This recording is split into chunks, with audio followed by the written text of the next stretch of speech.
My name is Rachel Thompson.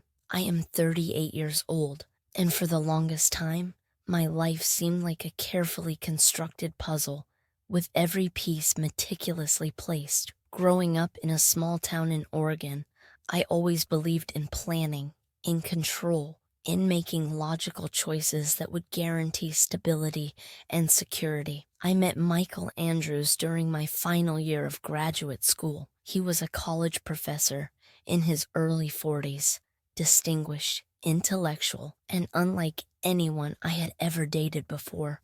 Where most men my age were still figuring out their careers, Michael was established, confident, and knew exactly what he wanted from life. He pursued me with a quiet intensity that was both intimidating and incredibly attractive. Our courtship was deliberate. We didn't rush into anything. Michael would invite me for long conversations over coffee, discussing everything from educational policy to contemporary literature. He challenged my thoughts, respected my opinions, and made me feel intellectually alive. When he proposed 2 years later, it felt like the most natural progression of our relationship. We had a modest wedding in my hometown, surrounded by close family and friends.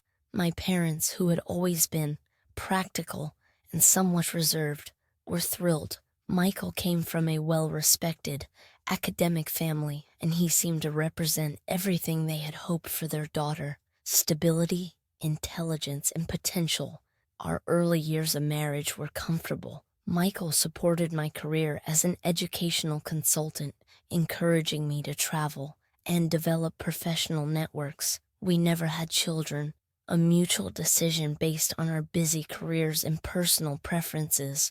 Our home was a sanctuary of books, art, and intellectual discussions.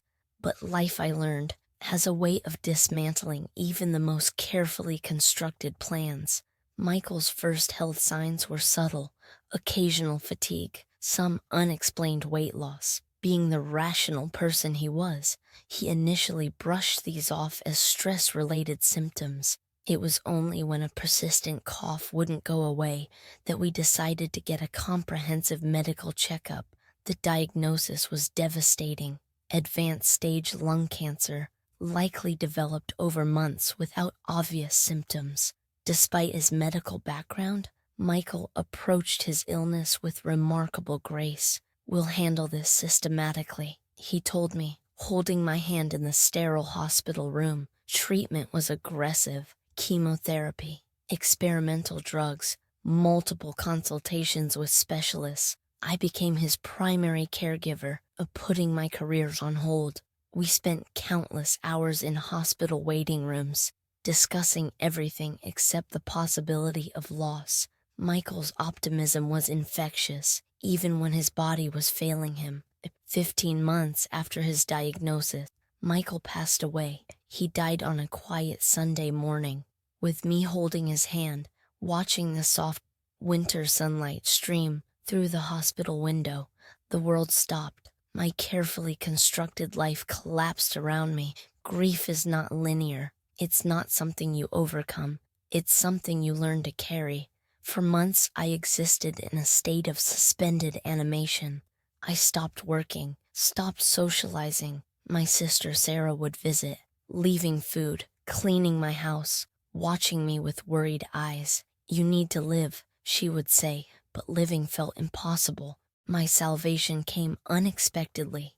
Through a community art program, my sister insisted I try. "Just get out of the house," she urged. Reluctantly, I signed up for a local painting class, thinking it might help pass the endless hours of mourning. That's where I met David Rodriguez, the class instructor. He was younger than me, just 32, with an infectious smile and a gentle way of teaching that made everyone feel welcome.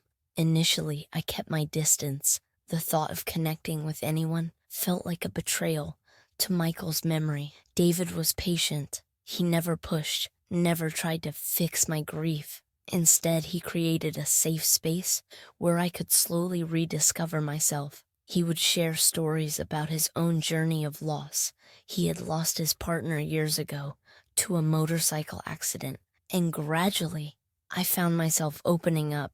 Our friendship developed organically. He would help me with painting techniques, share books, discuss art and life. My sister noticed the change in me first. "You're smiling again," she observed one evening, and she was right. My nieces and nephews adored David. He would arrive with art supplies, creating magical drawings that made children laugh. "Aunt Rachel's friend is so cool," my niece Emma would declare. Slowly, I realized that loving again didn't mean forgetting Michael, but allowing new joy into my life. One beautiful autumn evening, as we sat discussing a painting technique, David took my hand. "Rachel," he said softly, "I love you, not to replace what you had, but to walk beside you." His words were gentle, understanding, devoid of pressure. I thought about Michael.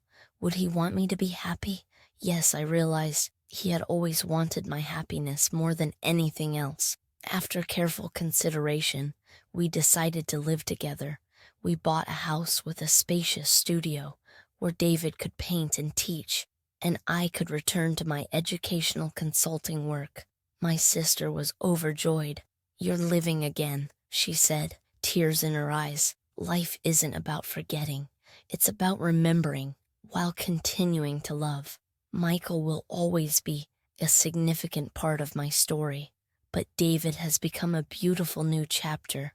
Unexpected, vibrant, full of potential. The children in David's art classes remind me daily that love comes in many forms. He brings laughter into our home, respects my memories while creating new moments of joy. I never thought I could smile genuinely after losing Michael.